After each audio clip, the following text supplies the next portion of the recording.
शिकायत होती है, लोग कमेंट सेक्शन में कमेंट कर करके जाते हैं कि हमारी जो वाइफ है या मेरी जो जीएफ है वो मुंह में नहीं लेती, ऑरल नहीं करती, ऐसा क्या करूं वो तैयार हो जाए ऑरल सेक्स करने के लिए।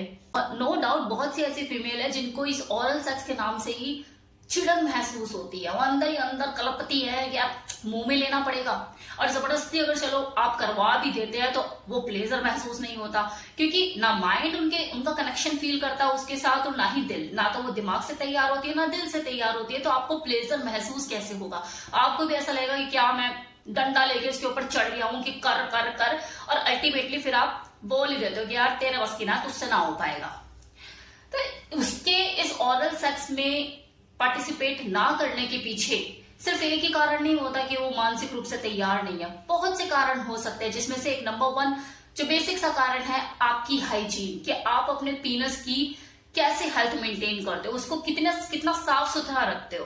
क्योंकि कितनी ऐसी फीमेल है जो कि अपने एक्सपीरियंसेस मुझे इंस्टाग्राम पे आकर बताती है, जो कि थोड़ा बोल्ड फीमेल है, वो बताती है कि यार हमने फर्स्ट टाइम किया, मुंह में लिया, अजीब सा लगा, हमें तो कंफर्ट फील नहीं हुआ, इतना स्मेली फील होता है, इतना गंदा गंदा सा अजीब सा लगता है। तो सिर्फ एक ही रीजन नहीं होता कि वो मानसिक रूप से तैयार नहीं है, कई बार वो तैयार हो भी जाए लेकिन आपका वो हाइजीन मेंटेन ना करना, साफ सुथरा पीनस को ना रखना, वो पीनस में से जो फ्लूइड निकलता है, खासकर वो जो चिपचिपा सा पानी निकलता है, उसकी साफ सफाई ना करना, ये उसको अनकंफर्टेबल कर देता है कि फिर वो ओरल सेक्स से पीछे हटने लग जाती है तैयार होने के बावजूद भी।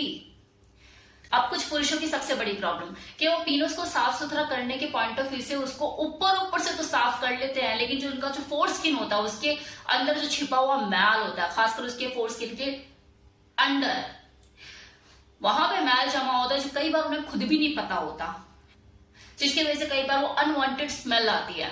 पीनस आप ओपन करेंगे, निकालेंगे, मुंह में देने की कोशिश करोगे कि वो स्मेल आती है, तो कहीं ना कहीं हाइजीन इश्यू भी होते हैं। और मैं तो ये कहती हूँ कि ओरल सेक्स ही क्यों, जब आप वजाइनल इंटरकोर्स के लिए भी जा रहे हैं तब भी अपने पीनस को साफ सुथरा रखिए, क्योंकि यही चीजें हैं जिसकी वजह से किसी फीमेल को इन्फेक्शन की शिकायत हो जाती है, यूरिन इन्फेक्शन की शिकायत हो जाती है। आपका साफ सफाई रखना, अपने जेनिटल को अच्छे से क्लीन रखना, ये आपकी पहली जिम्मेवारी है। अगर आप सेक्स करना चाहते हैं, उसे एंजॉय करना चाहते हैं, अपनी पार्टनर को हर तरह की एक्टिविटीज के लिए राजी करना चाहते हैं। कुछ फीमेल की एक और शिकायत होती है कि वो पीनस को ओपन करते ही वो अनवांटेड फ्लूइड, जो चिपचिपा सा पदार्थ होता है, वो उनको अच्छा नहीं लगता, वो उनको अनकंफर्टेबल करता है, असहज करता है मुंह में लेने के लिए।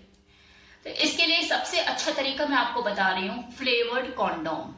अगर आप फ्लेवर्ड कॉन्डोम चढ़ा ले और उसके बाद ओरल सेक्स करें तो ये प्रॉब्लम ही खत्म हो जाएगी। पहली बात तो आपको कोई बदबू नहीं आएगी, एक तो साफ सुथरा पीनस आपको मिल रहा है, वो हाइजीन मेंटेन कर रहे हैं, और दूसरा वो फ्लेवर्ड कॉन्डोम ऊपर चढ़ा लिया तो वो अनवांटेड फ्लूइड भी आपको स्मेल नहीं करेगा, ना उसका टेस्ट आपके मुंह में जाएगा, क्योंकि कंडोम ने उस पीनस को कवर कर दिया है। तो वो जो अनवांटेड फ्लूइड जिससे आपको दिक्कत होती है कि हाँ वो निकलता है हल्का सा टच करते मुंह में लेते, तो वो भी समस्या खत्म होगी। तो आप फ्लेवर्ड कंडोम को अपनी ओरल सेक्स के दौरान शामिल कर सकते हो, जिससे उसको एक तो चॉकलेट, स्ट्रॉबेरी, इस तरह के जो फ्लेवर्ड कंडोम होते हैं वो उसका मूड बनाएंगे, खुशबू ऐसी आएगी, मुंह में लेने में उन्हें कंफर्ट फील होगा, अच्छा लगेगा, उनका मूड एनहांस करेगा, और दूसरी चीज वो जो अनवांटेड फ्लूइड की शिकायत है वो भी खत्म हो जाएगी।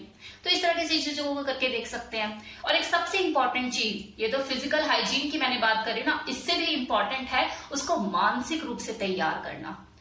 ये इंसान की फितरत है कि जब तक उसे किसी चीज के बारे में उसके बेनिफिट पता नहीं लगते कि हाँ इस काम को करने से मुझे ये बेनिफिट है, वो मेंटली प्रिपेयर नहीं हो पाता। सेल्फिश है ना इंसान, फितरत है उसकी। तो बहुत जरूरी है कि उसे शारीरिक रूप से अपने साथ ओरल सेक्स करने के लिए तैयार करने से पहले उसे मेंटली तैयार करें। उसको बताएं कि अगर हम एक दूसरे को ओरल सेक्स करते हैं, इस तरह की क्रियाओं में हम शामिल होते हैं, तो हमें इससे क्या बेनिफिट मिल सकते हैं, क्या फायदे हमें मिल सकते हैं। इसके ऊपर ऑलरेडी मेरे वीडियोस अपलोडेड है जिसमें मैंने आपको फायदों के बारे में भी बताया है और नुकसान के बारे में भी बताया है कि अगर आप ये प्रिकॉशंस नहीं अपनाते हैं तो इस तरह के आपको नुकसान भी उठाने पड़ सकते हैं। तो ये तो तब है ना जब आप प्रिकॉशंस ना अपनाएं, लेकिन आप सावधानी के साथ चीजों को करते हैं तो क्या बेनिफिट हो सकते हैं ये उसे जरूर बताओ। और ये मैं ही नहीं कह रही, डॉक्टर्स भी कहते हैं। कितने डॉक्टर ऐसे हैं जो इस चीज को बताते हैं कि अगर आप ओरल सेक्स को अपने सेक्स लाइफ का हिस्सा बनाते हैं तो आप शारीरिक और मानसिक रूप से बहुत सारे बेनिफिट उठा सकते हैं। ये आपके लिए बहुत ही बेनिफिशियल साबित हो सकता है। म्यूचुअल बॉन्ड बढ़ाने में, आपके रिलेशनशिप को और ज्यादा स्ट्रॉन्ग करने में। और फिजिकल बेनिफिट्स तो हैं, जाकर उस वीडियो को देख सकते हैं जिसमें मैंने बताए हैं। तो इन चीजों पर थोड़ा सा ध्यान दीजिए, आपकी जो फीमेल पार्टनर है जरूर मानेगी। लेकिन कुछ फीमेल ऐसी हैं जिन्हें आप कितना भी समझा ले, कितना भी बेनिफिट बता दे, कितनी भी उसको मेंटली तैयार करने की कोशिश करें, वो एग्री नहीं होगी। तो ऐसी औरतों का आप कुछ नहीं कर सकते, वहां पर बस आप अपने मन को मार के मसोच के बैठ सकते हैं। आप कुछ कर ही नहीं पाएंगे ना, क्योंकि आपने हर तरह की प्रैक्टिस कर ली, हर तरह से उसे कन्विंस करने की कोशिश कर ली, लेकिन अगर उनके दिमाग का ढक्कन बंद है तो वो बंद ही रहेगा। आप जबरदस्ती खोलोगे तो आपका रिलेशन खराब हो जाएगा। तो वहां पर आप इस कंडीशन में आप कुछ नहीं कर सकते। अगर कोई चाह कर भी समझना ना चाहे तो आप क्या कर सकते हैं? नहीं कर सकते कुछ भी। और यही एक कारण है कि जब एक दूसरे को दो लोग सपोर्ट नहीं करते तो फिर इंसान बाहर का रास्ता देखता है। ये चीज अगर हर औरत को समझ में आ जाए कि अगर मुझसे नहीं मिलेगा तो वो कहीं और जाएगा, तो तलाक ही होने बंद हो जाए। खासकर इस वजह से तो तलाक होने बंद हो जाए कि मेरी जो पार्टनर है मुझे सपोर्ट नहीं करती, मेरी इच्छाओं का ध्यान नहीं रखती। खैर, उम्मीद करती हूँ आपको वीडियो पसंद आया होगा। Thank you so much.